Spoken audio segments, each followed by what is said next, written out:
Heyo, welcome everyone to Today in the Scene by Indie Arcade Wave. I'm Joe, your host, and here on In the Scene, we dive into what's happening in the arcade space, from new indie arcade games, new developers, arcade owners and operators, and just news in the space in general. So we're here to answer the question, is the arcade dead? And spoiler on that one, the answer is definitely no. I'm part of the Galactic Battleground team, and we brought Galactic Battleground to the arcade space in 2017, and I've been active in this space ever since. Before we dive in, I just want to shout out the shirts really quick. I've already done this for a couple weeks, so I'm just going to throw them up really quick. The shirts are going to be available for sale soon, so check them out. If you want one, just let us know. I'm really excited for this week's episode. I've been talking to Chris for a very long time, and I know a lot of people are very interested in this game. So we've got a highly anticipated indie arcade release, House of the Gundead, and it is in the universe of Enter the Gungeon. I'm sure everybody is familiar with that game. I've got it on my Steam store, and I've been playing it like crazy. So we've got Chris, who is the creative director of the game, with us this week, and he's going to chat with us about House of the Gundead. How you doing, Chris?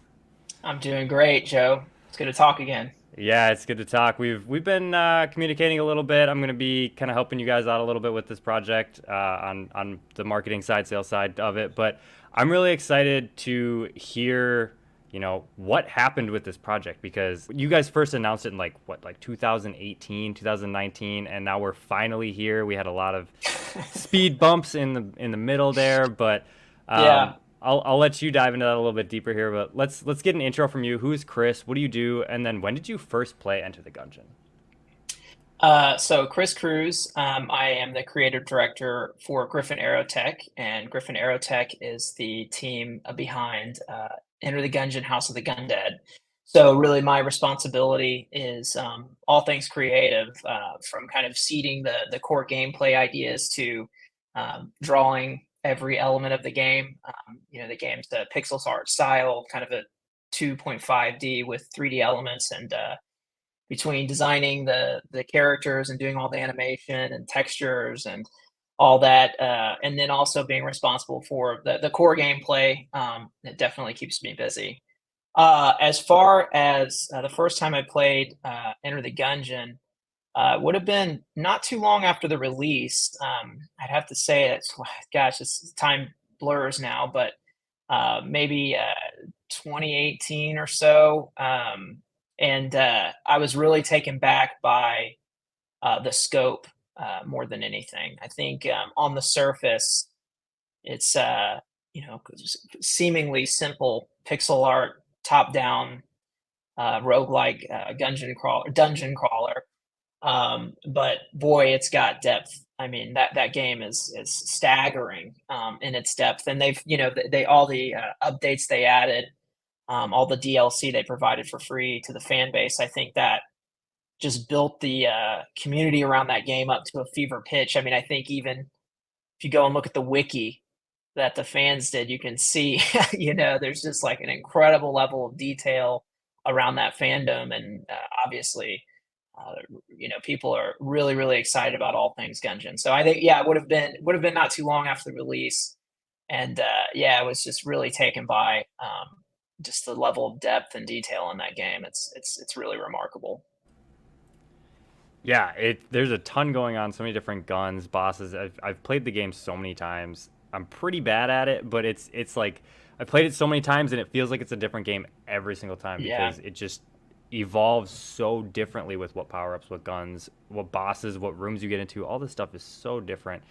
Even though it's like the same core gameplay every time, you know what's coming, but you don't really know what's coming. yeah, yeah. Let's talk about the project. Like, how did everything start? I mean, there's not a lot of people making arcade games, and obviously you're one that was making games, and you got to link up with such a big studio like this. Like, how did the project start?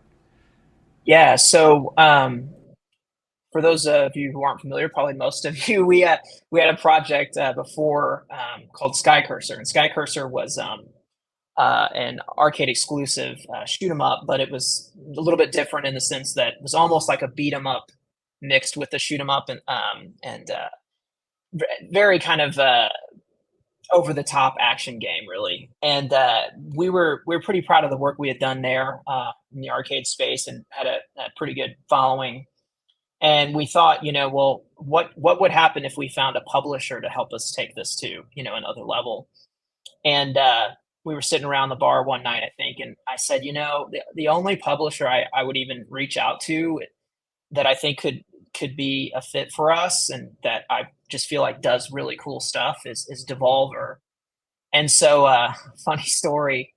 I think it was like that next week, Phil, our producer, wrote Devolver an email to their team there, and he had it positioned as if we had a dog character in Sky Cursor. His name was Sammy, and he's like, "Hi, this is Sammy. I'm a dog, and I'm one of the heroes in Sky Cursor, which is this arcade game." And he linked to a YouTube video. He's like, "I'd love to talk to you guys over there at Devolver because you do cool stuff."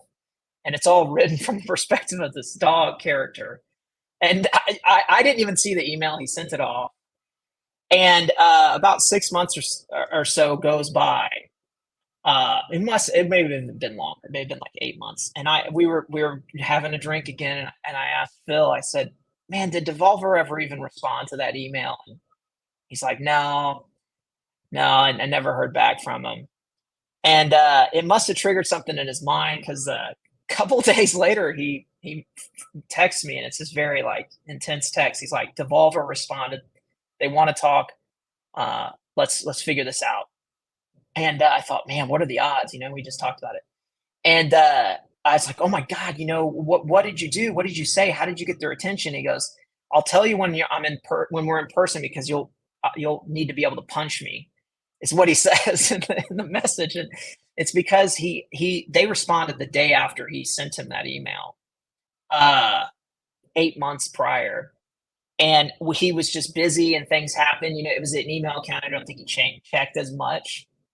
And yeah, so we kept Devolver on ice inadvertently, accidentally, for like 8 months. And so when we responded and they got back to us and we started the conversation, we felt like we had just gotten insanely lucky 2 times in a row, right? Once we got their attention, and once that they would even entertain a conversation with these losers that forgot to respond to them for 8 months or didn't even realize. And so but we had a really good conversation with Nigel there. Nigel is one of the executives there at Devolver, and he's actually still responsible for choosing a lot of the things that they do, which is kind of incredible. It's incredible how huge they are in terms of the scope of what they do, but they're actually a really small company in terms of the number of people. But we had a great conversation with Nigel. It seemed like he was into what we were doing with Sky Cursor, but he just didn't feel like it was going to be the fit for they don't. Sky Cursor is probably too much like a traditional shoot 'em up for what they would be doing. But they liked it enough that they were like, "We want to maybe work with you guys on a project." And so, another quick story is the original idea of what we were going to do together with Devolver was the world's most exclusive arcade game, or the world's most exclusive game. Because at that time, exclusives were like a real hot button topic, PlayStation 4 exclusive, or I think it was that was the era, or Xbox One exclusive or whatever. And he was like, "We're going to make the most exclusive, which is going to be arcade only, and we're only going to make one of them, and we're going to show it at E3. And by the way, E3 is in 95 days or something like that." And he's like, "Can you guys do this?" And we were like, "Yeah, of course." In the back of our minds, how the hell are we going to turn something around that fast? But I had put a pitch together. And maybe I'll send some of the photos and stuff, or some of the art over to you, Joe, so you can maybe show it to your audience. But it was called Hellcade, and you were a kid that had died and gone to hell, and Satan challenges you to a high score competition in his own personal arcade. So it was almost like WarioWare or something like that, where there were a bunch of really small mini games, but they were all very hell themed. And at the very end, you had to arm wrestle with Satan. It was very over the top ideas, but Nigel seemed to really, really like it. And so we thought, "Oh, this is awesome." It went over really well, and felt like we did a good job with the pitch. And then things just went silent for a week. And I was like, "Man, maybe that idea was too weird, or maybe I just screwed up the pitch, or maybe they just thought that it was just changed their mind." And then Nigel ended up coming back to us. I know this is a long story, but this is kind of the process to get here.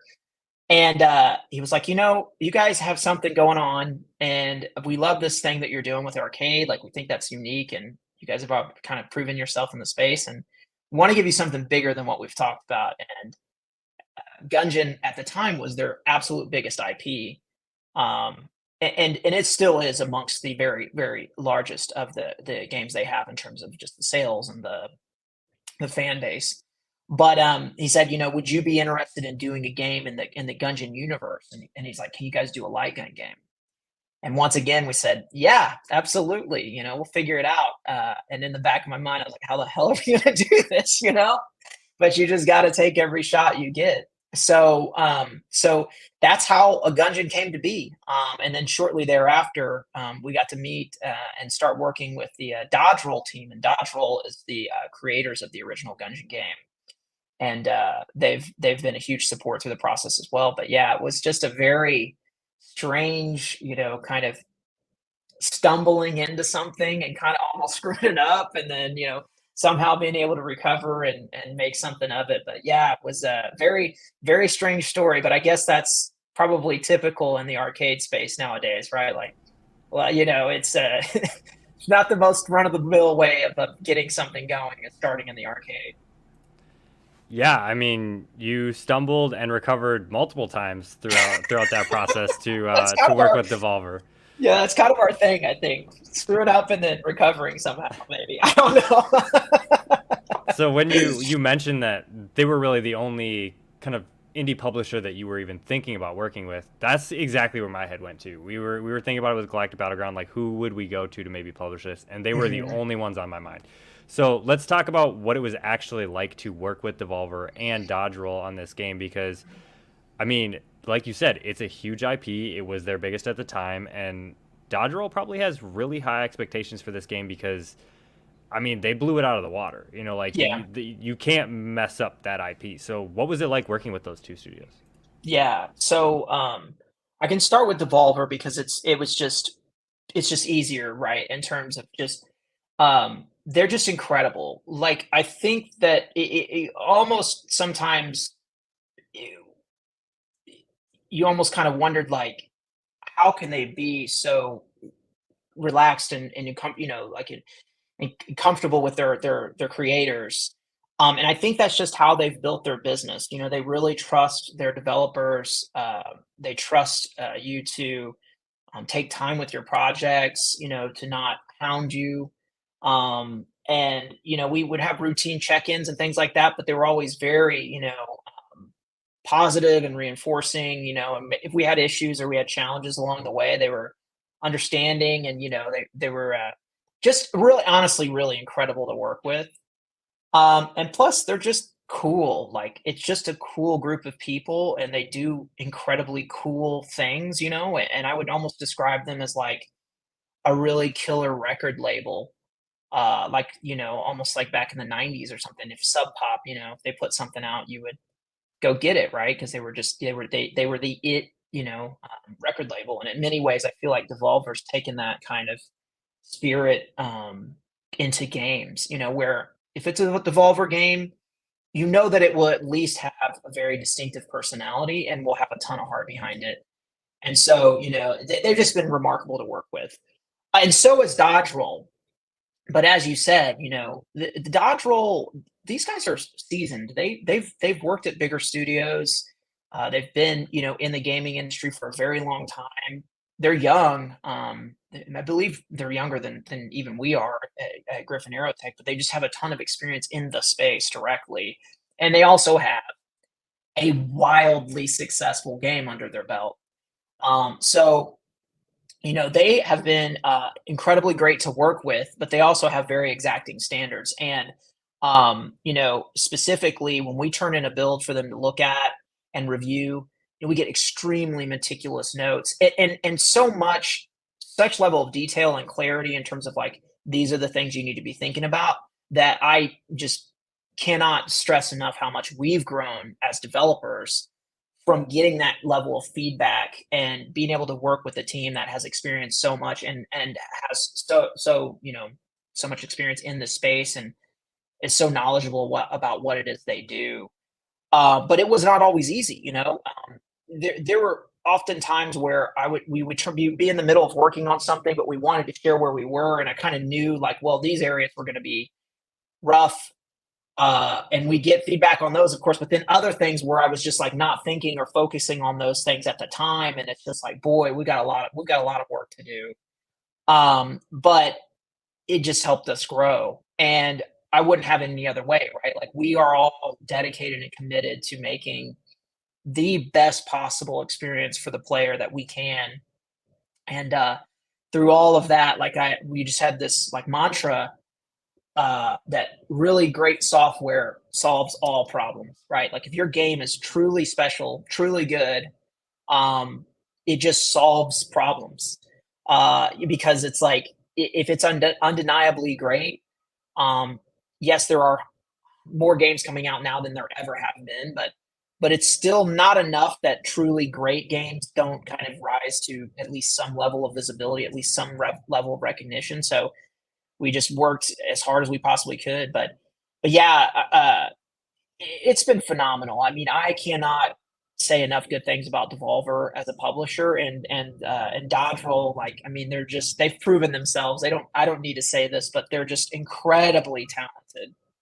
I mean, like, there's a certain level of developer where, especially on the coding side, which is I'm not as, you know, I know just enough to be able to communicate and get things done within the software. But just the problem solving that their lead developer has there is just incredible. I mean, they're just just super skilled, super great at what they do. So yeah, they've helped us. They've helped us up level tremendously, but it was not always easy for us. I mean, we definitely had to rise to another level of standards to get to this point that we've been at today. Yeah, I'm clearly. I mean, the game looks fantastic, and you guys got a great IP to work on and to grow with, and it's. I mean, having mentors in the space that make you better is fantastic. It's exactly what you want. Now, normally, this is kind of where I'd be going into gameplay and like what the cabinet is and everything, but there have been so many articles written about this game already that we all know that stuff. So I want to dive into some more unique things on the development side, some stories that maybe people haven't ever heard. So let's talk about what some of the challenges you guys hit during development were. Like, it's been a rough road. We already talked about this. It's been many Yeah. years since you guys first announced that the project was going to start, and now you're here. It's done. People are. It's going out to arcades right now. I mean, like you guys are shipping them out very soon here. So what are some of the challenges that you hit during development that like really stand out to you? Yeah, there's certainly quite a few. What's interesting is the first kind of stretch. I would say like the first 4 months or so of development were remarkably smooth. We were working in Game Maker Studio at the time, which was the platform we used to make Sky Cursor, and so we had a lot of comfortability in that platform, and we figured it was going to be a straightforward 2D sprite based light gun shooter. We could handle it in GMS, and we all knew that platform enough to get going fast. And so we were actually able to spin up the proof of concept, fully playable demo experience for PAX East 2020, which was only it was less than 6 months from the moment we started the project. So we had a fully playable version of the game, and that went over remarkably well. I mean, it was like one of the like most fulfilling moments of my life. Like not, I mean, like not at all stretching. Just being there and seeing that many people play, and Devolver had put an incredible booth together for us. And at the time, Exit the Gungeon, which is another game in the Gungeon universe that Devolver, or excuse me, Dodge Roll ended up coming in and kind of helping finish that. They worked on that quite a bit too.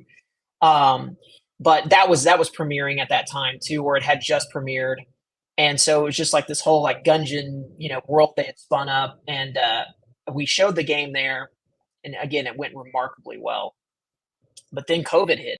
When the reality of that finally set in, and we were mid swing in the project, um, we knew it was going to be bad, especially for the amusement industry. But simultaneously, Dodge Roll, I think they were we were all kind of taken back by the response that we got at PAX East. I mean, it really was really, really, really well received. And so there was this thought that like things are going to take a little longer now. COVID's happening. We don't know what that's going to look like.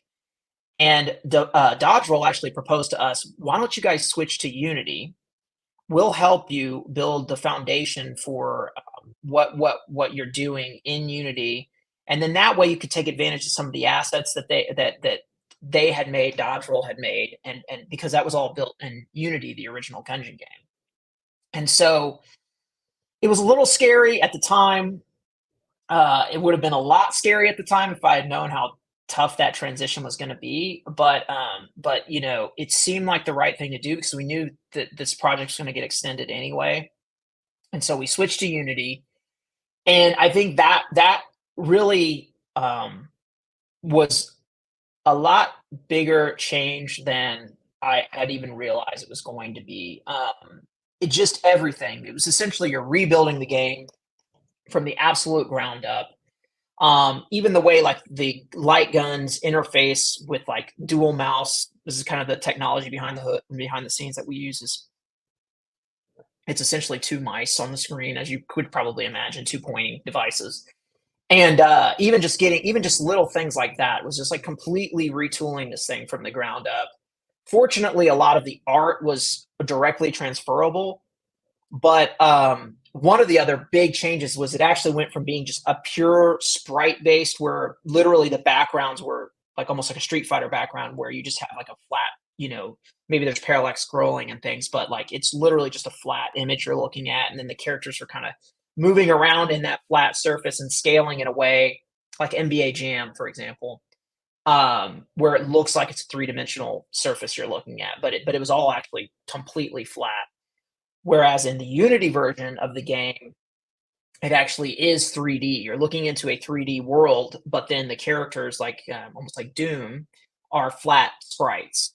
So that was a whole other, because that meant now we have to make some models and things for certain objects in the room, and like, you know, you're actually creating these 3D rooms, so everything has to be textures instead of flat sprites that you're rendering.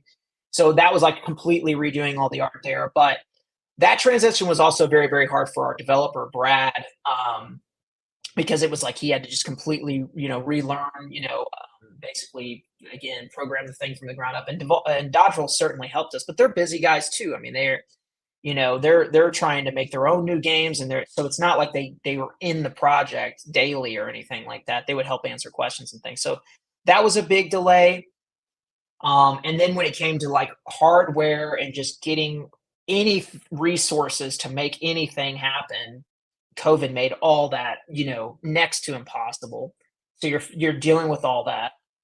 We also realized that we were using an IR based light gun solution at the time, and it just wasn't as snappy as we wanted it to be.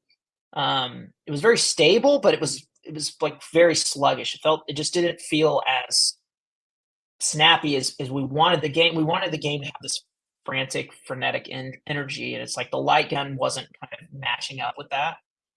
And so we actually switched light gun platforms. I can talk about more, and you know, maybe we talk more about hardware here in a little bit, but that was another massive change that ended up, you know, making things a heck of a lot harder. And you know, I think there was a you know, kids born during this time on you know, some of the team. You know, it was like everything, like, you know, 3 years basically is a long time to do anything. So there's just so much going on, and in the middle of all this, there was this pandemic that just, you know, made everything so much harder. And there were a lot of times, honestly, where, man, I was just terrified. You know, like I mean, you know, we all work full time jobs. Everyone at Griffin Aerotech, and then we have kind of fairly serious, demanding full time jobs. So, you know, you're talking about working well into the morning hours, and then getting up and going into work and doing your thing there, and then coming home and doing it all over again, and trying to be a good father and all that stuff too. You know, everybody on the team has children, and so there was just a lot of times where it's just like, man, you know, are we ever going to see the end of this thing?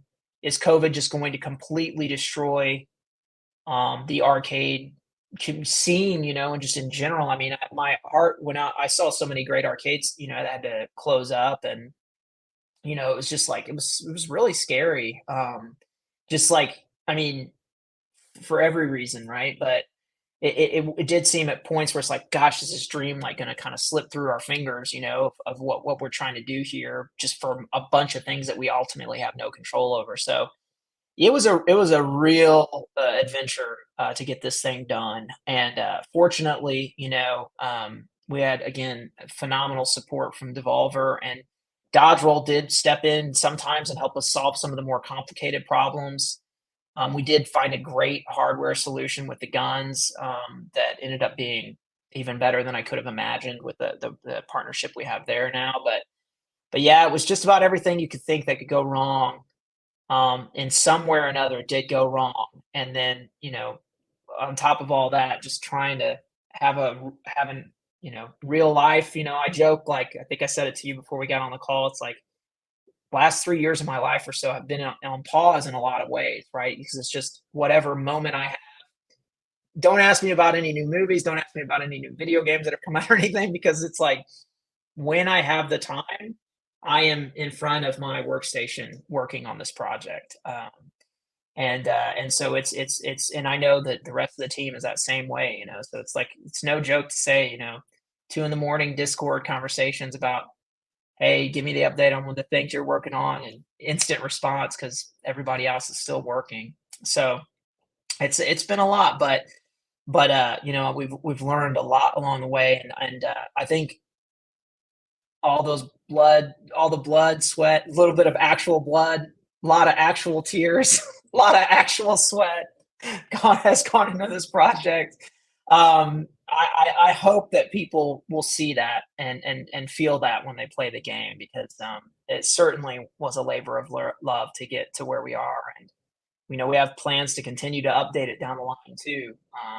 Much like the original game, and to keep the content flowing. So yeah, it's been a wild ride for sure. A lot of challenges.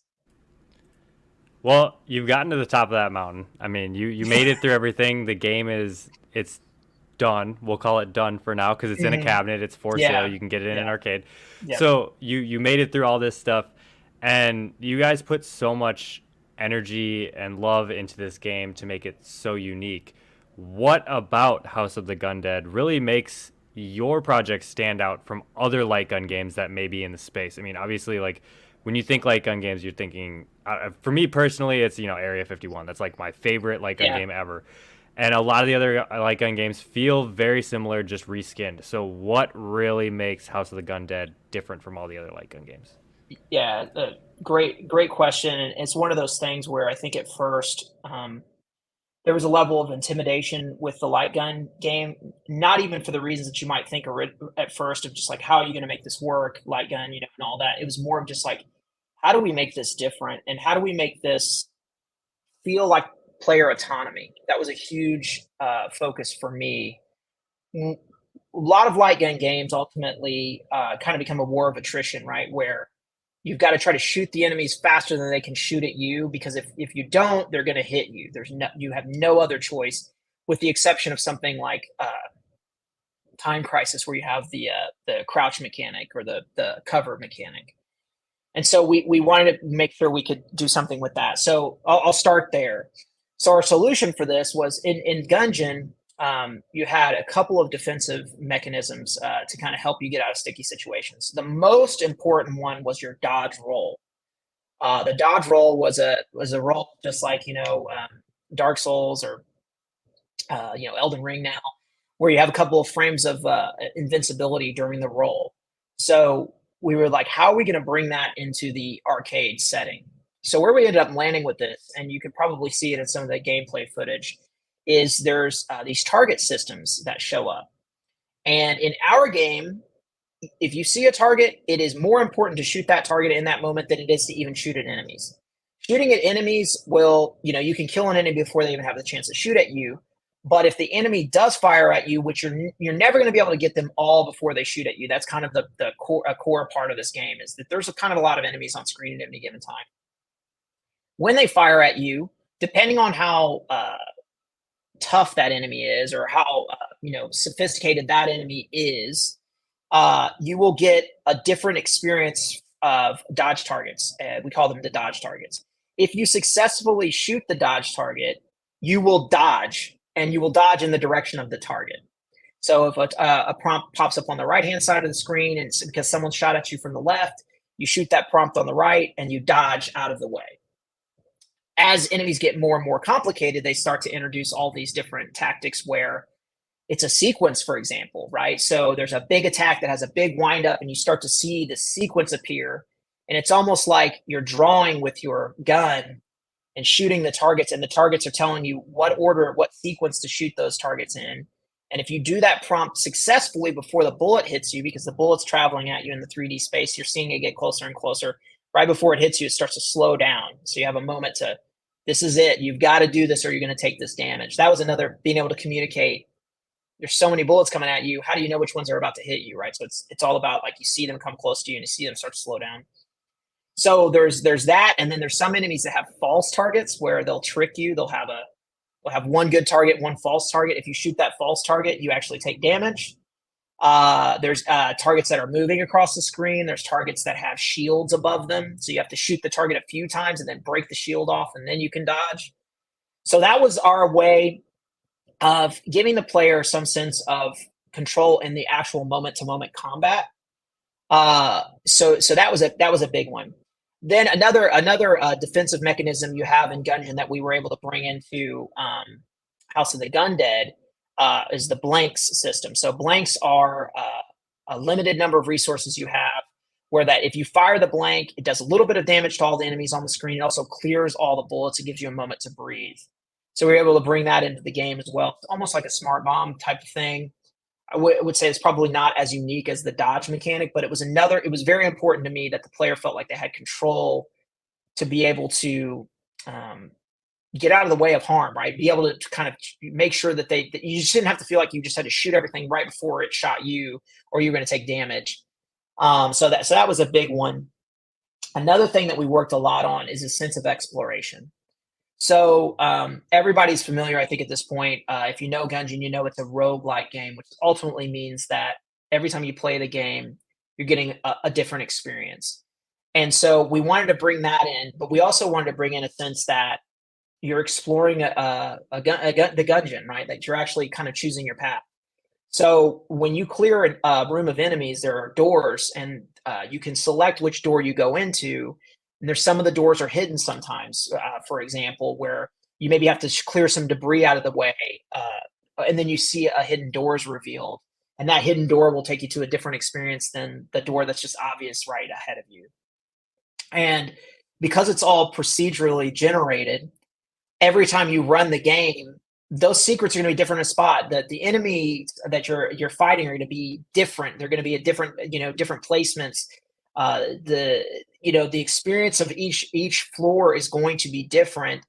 And the way we did that was basically we created just a ton of curated experiences, unique rooms.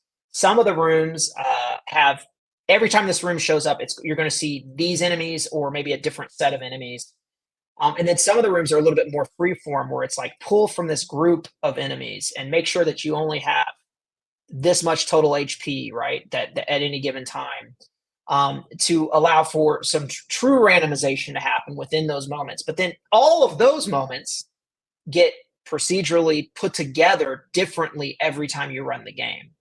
So as far as a light gun game, I could be wrong. I mean, I don't know everything that's ever come. I mean, I'm pretty comfortable in the arcade space. I know just about everything that's happened out there. I have never seen anything like that. Where every time you play the game, you're going to get a different experience, and you have a sense of control over being able to get out of the way of harm. Maybe Time Crisis has something like that, but this is all happening on the screen, right? You're controlling it with your gun. You're always using the gun for everything.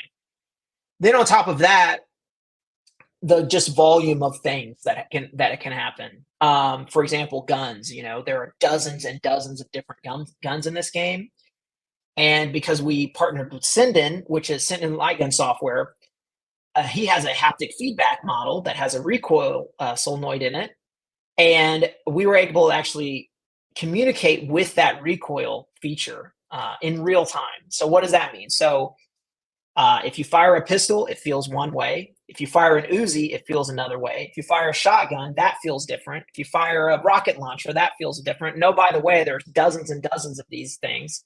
And you can have a collection. When you're running this game, if you're a really good player, you could maybe go, when you die, you lose your weapons, but you get blessed with one, which is kind of another randomized thing that happens. But you could theoretically have 25 guns in your arsenal, and you're using the D-pad and you're cycling through them as you're playing, and every time you're choosing a different gun, you're getting a completely different haptic experience. And the sound design, we've got a huge sub in the thing, the haptic feedback's happening. All the guns have wildly different, particle effects and the way they impact the enemies. It to me, I'm biased, obviously. I've been working on this thing for the last 3 years. I don't think I've ever quite felt anything like that. The last House of the Dead, which is phenomenal, I think it's called Scarlet Dawn, had different recoil for different weapons, but there's like 6 total weapons in that game. So, it's kind of like taking what worked from the original Gungeon game and putting it into this arcade experience, but not just different coat of paint. All the graphics, everything about this game is built completely from the ground up. There is no reused asset except maybe some of the basic like items you can get. Like you can get certain items that will give you poisonous bullets, for example. There was some code there that was able to be transferred over. Some things, little things like that were able to get transferred over. But it is a completely unique experience built in that Gungeon universe. And I think if you combine the roguelike quality, the dodge roll mechanic, the haptic feedback, the sense of exploration that I talked about, the art style, it's easy for me to say being on the art, but there's some really interesting things happening with it's 2D based, enemies, but then you're looking at a 3D world, but then there are multiple layers of post-processing happening where we're actually, the rooms are 3D models, but they have textures, but then there is visual filters happening that like bring the palettes down so that it looks more like hand-drawn art. And then the lighting is done in like bands so that it's not just like a smooth gradient, but it's almost like banded, like you would like as if a pixel artist was rendering it in real time. The sprites are getting lit and they're casting shadows. So it's like there is a lot of visual things happening as well that I feel like when you see the game in motion, I would also say it doesn't. I don't know if I've ever really seen anything that looks quite like this game. And that was one thing that Dodge Roll absolutely helped us with is writing some really sophisticated shaders for the visuals. And it looked. As soon as I was able to get my hands on those tools that they turned over, it was so much fun to play with and just see what we could pull off visually. I think that's another part of it. So like, yeah, what makes it unique for me is that true player autonomy, sense of exploration, roguelike quality, the haptic feedback, and then like the visual presentation of not only the game but also the cabinet as well. I feel like it does create its own unique kind of presence in an arcade, I think. Yeah, I agree. I've seen the videos. I haven't played the game yet, and I'm very excited to finally be able to try it out. But it stands out so much from a lot of the other like gun games that I've played or seen, and even the gun itself. Like you've mentioned it a couple times now. I want to dive into the gun because I think the story behind the gun is really cool.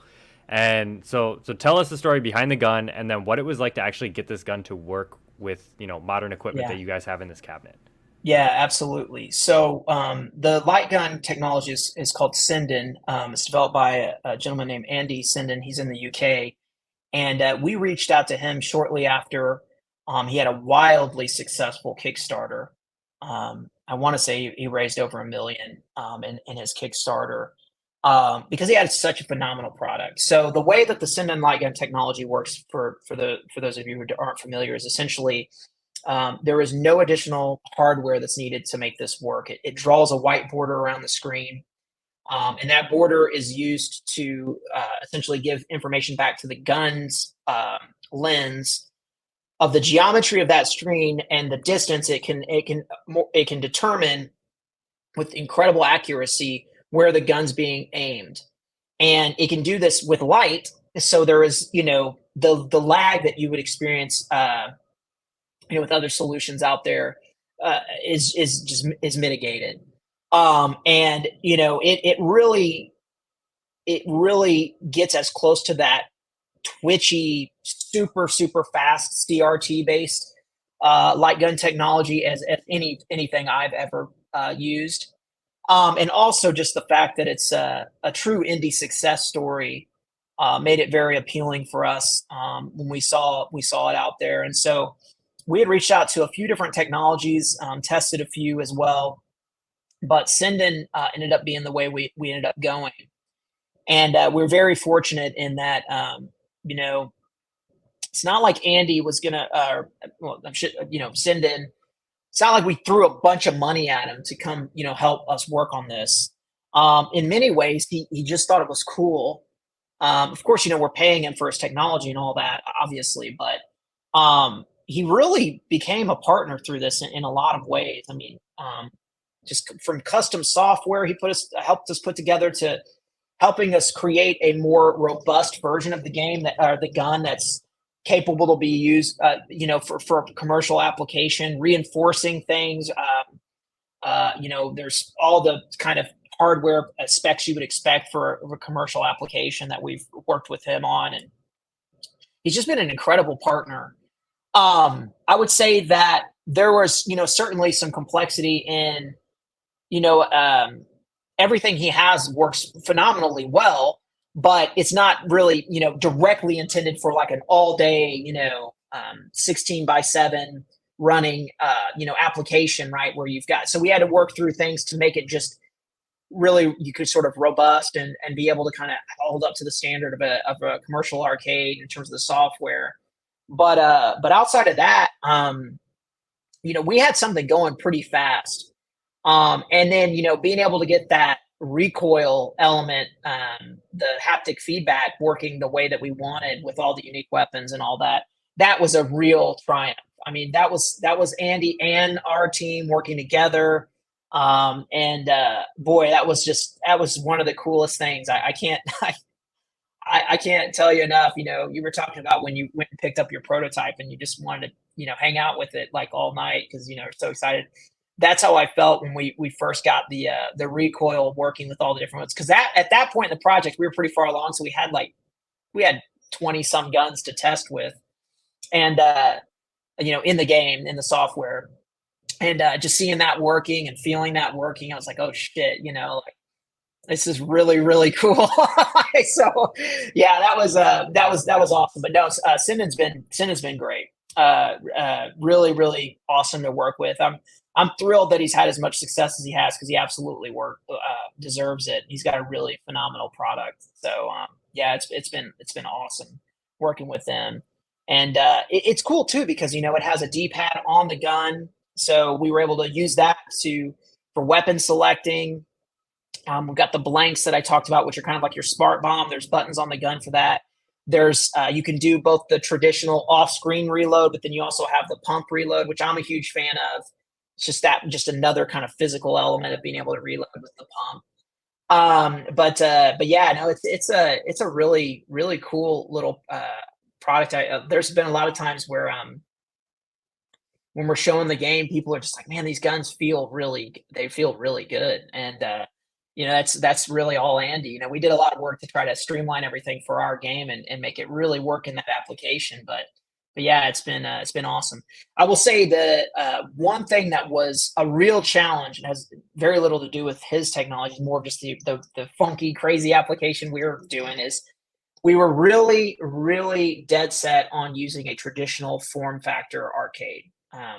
I love modern arcade games, the bigger production ones. I think they're awesome, but that wasn't what we wanted to do. We didn't want to do the pedestal and the monitor thing essentially every new light gun game does, or the there's also kind of the environmental thing where you sit down in it, and you gotta think. And there's reasons why they do that. It's to make the process easier for the developer, because you need to create distance between the screen and the gun for it to work correctly. And so what we had to end up doing quite a bit to get that going. There's a fish eye camera on the gun itself, which allows it to see a lot more in a much smaller amount of space. So that was one modification we had to make to the light gun technology. But then the cabinet is built in just such a way that there's a glass piece that prevents you from putting your gun. I mean, you put your gun right up to that glass, and it'll still work perfectly. But that distance, the depth of the cabinet, and that glass is right. You have a couple, like, we could have gone a little more shallow if we wanted to, and still it would have worked. But it creates that distance so that you can walk up to what feels like a game that could have come out in the 90s in terms of the form factor of the cabinet and everything, except, oh, by the way, it's wide because you've got a 40-inch HD monitor in there. When you're that close to a 40-inch monitor, it feels very, very large. And so you've got the monitor, and you've got this depth of the cabinet, and that's what creates that distance that you need to be able to use the light guns effectively, use the Sinden guns effectively, and still keep this more traditional form factor, almost like a Dynamo HS5 style cabinet, but it's a brand new light gun game. So that was one of the challenges that we came up against. But I'm super proud of Phil, our producer, does all the physical design and everything for our cabinets, and he just did a phenomenal job with that. I think it turned out really, really awesome. Yeah, I mean, that sounds awesome. The gun sounds fantastic. I love the idea of, like, you guys being an indie studio going to a developer that is the developer for indie studios, and then using an indie developed gun to, like, it's just the way it all came together from, like, all these small groups of people to really make something this cool is really, really nice to see for the arcade space. And it's just another great light gun game. I mean, light gun games earn. So it's a great thing to have in an arcade. Now, before we wrap everything up, there's one more question that I want to ask you, and this question is always on my mind. As someone that is in the arcade space and seeing all the other people in the arcade space, we're nuts for developing here because it's a pain in the ass. There's never an easy day with any of it. But why arcade games? Like, what is it that makes you want to develop in this space? Yeah, because it could be so much easier to just release it to Steam. Yeah, no, absolutely. I said this, it's Joe, before we started, but, like, you don't do this unless there's something kind of wrong with you, like, and for me, there's just a part of me that's like, I grew up, late 80s, early 90s, through that second wave, resurgence of the arcade, Street Fighter 2, and, all the Neo Geo games, and all those games, like, that was where you went to go play, like, the big boy games, right? You could go home and play your Nintendo, and you were gonna have a great experience. Don't get me wrong. There's awesome games on, on the NES and the Super Nintendo and Genesis and all that. But, like, that was where the really special games lived, when I was a kid. And that part of my brain just never shut off, right? That's like you go to the arcade to play the really, really cool games. And so, when we started way back when, making our first game, it was like, oh, it's going to be an arcade game. Like, that was just the mindset going right out of the gate. And I think for me, as I've gotten more experience in this space, one of the things that, as a creative person, I kind of romanticize is being able to control the entire experience.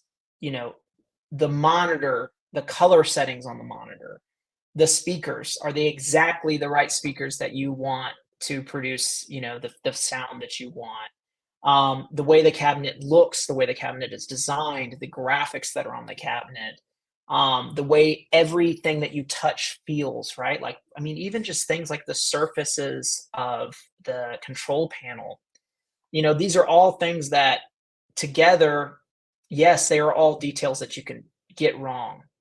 And there are things that can go wrong with all those physical elements. And it's very stressful because they often do go wrong.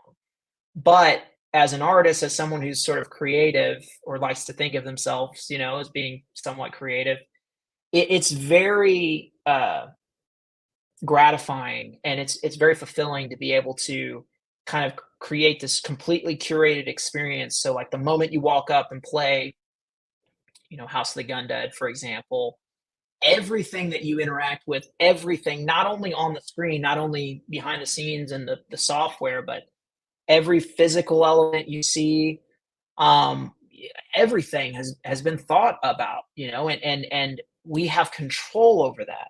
Now, over time, maybe some things will break, and an operator will slap something on there that maybe isn't quite up to the aesthetic choice that we might make, or but at the same time, we get a shot at really making something that is truly, every element has been really, really poured over and thought over, and that's very, very gratifying. I don't know what else to say.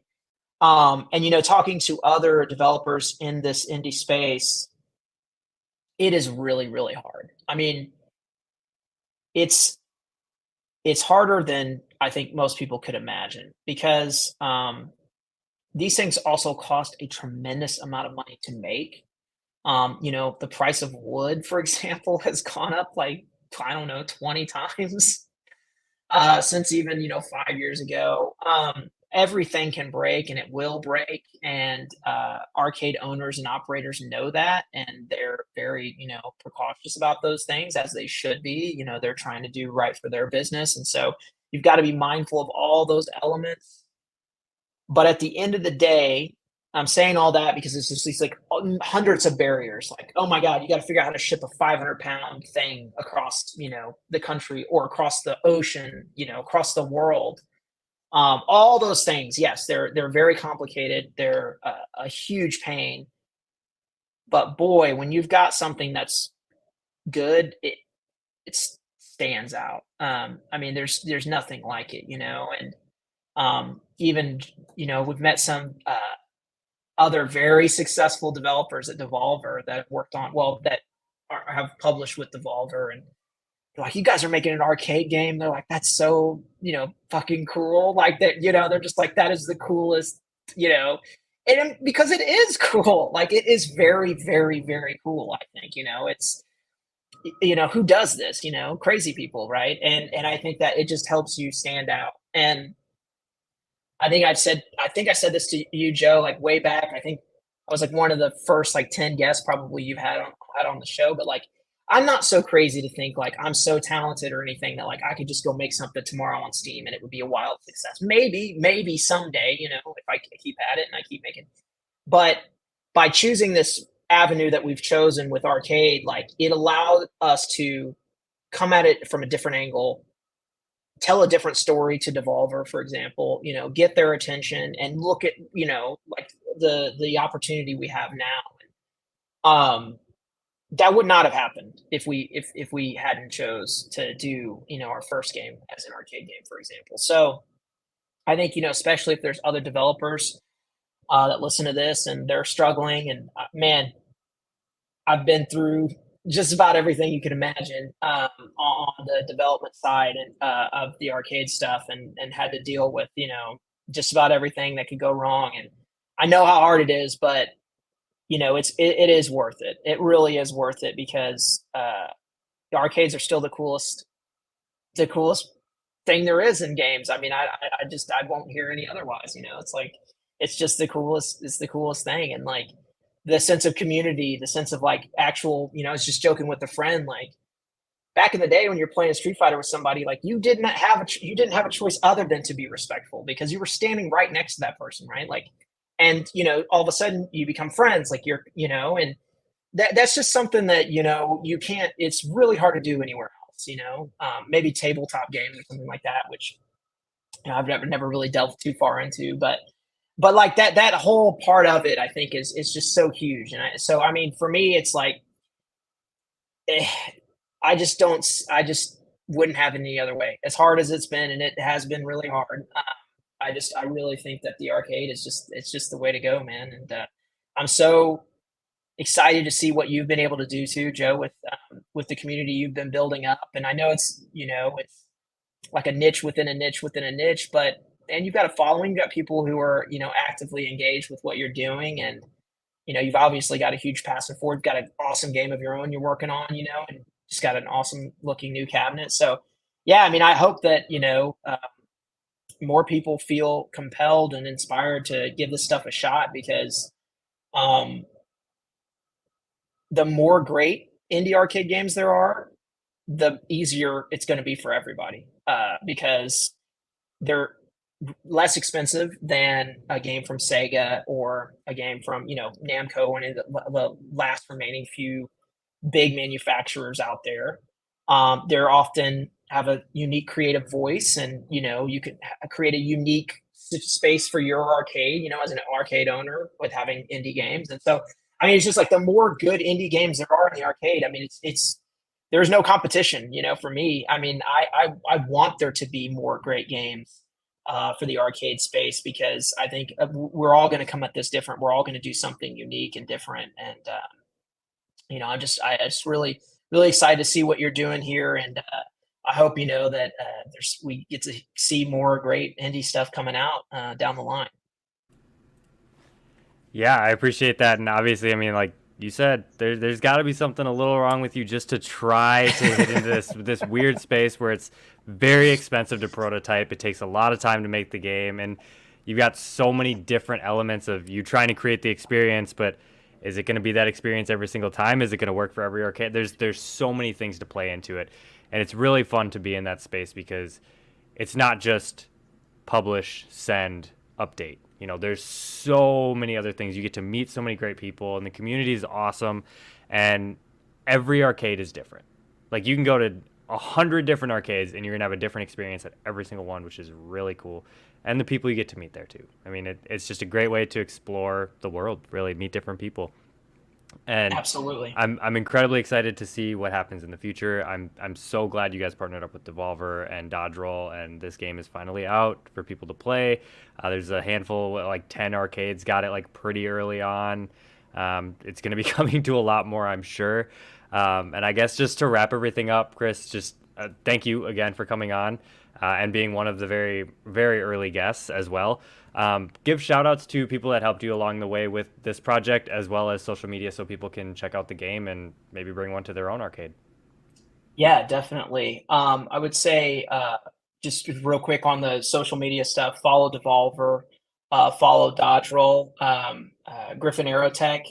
We have some social presence. We been just on the development side for this one, so we haven't been doing quite as much there. So I suggest probably Devolver and Dodge Roll to get updates on the game directly there. But yeah, I mean, I have to shout out my direct team, Phil and Brad. I mean, we're basically brothers at this point. I mean, we've been through just about everything you can go through together. They've just been phenomenal partners through all this, and I mean, there's just none of this would have happened. I mean, at the end of the day, it's three guys, doing this stuff, and a lot of work shared together with those guys. Obviously, Devolver, kind of a dream within a dream of a publisher to work with. It's just unbelievable how awesome those folks are. And, I mean, if you see again, like it's a Devolver game, it's at least going to be interesting, right? It's often like, it's like the way the Nintendo seal of approval used to be back in the day or something, it's going to be cool. Um, Dodge Roll guys, Dave, he's a lead there, worked very closely with them. Brent is the lead developer. Erica did all of our sound. She's actually a Dodge Roll, phenomenal sound designer. I mean, the game sounds awesome. Rubel, another developer there at Dodge Roll, who helped us with a lot of the really, really technical stuff and helped us get through that. And then Nigel at Devolver absolutely has been, kind of our champion through all this. And, he's had to tolerate quite a bit in terms of just delays and things like that with everything that's come down the line for us. But, we're really trying to do right by him because he's been an awesome partner through all this.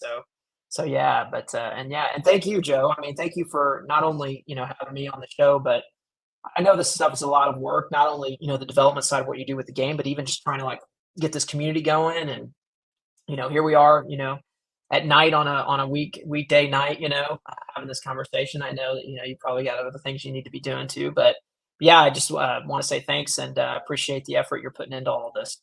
Yeah, thanks for coming on. Thanks for talking about the game, giving me the inside scoop, the stories that nobody else has heard, and just letting the community behind Enter the Gungeon know these things. I mean, these are things that people that are really dedicated and love the franchise would want to know, about how the game came to be and who worked on the game and how much work it really took to get there.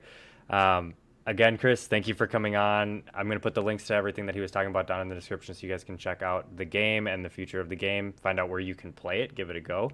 And if you're still watching, don't forget to like, share, and subscribe. It helps us a ton. We can just keep growing the wave and we can all ride it together. And until next time, peace.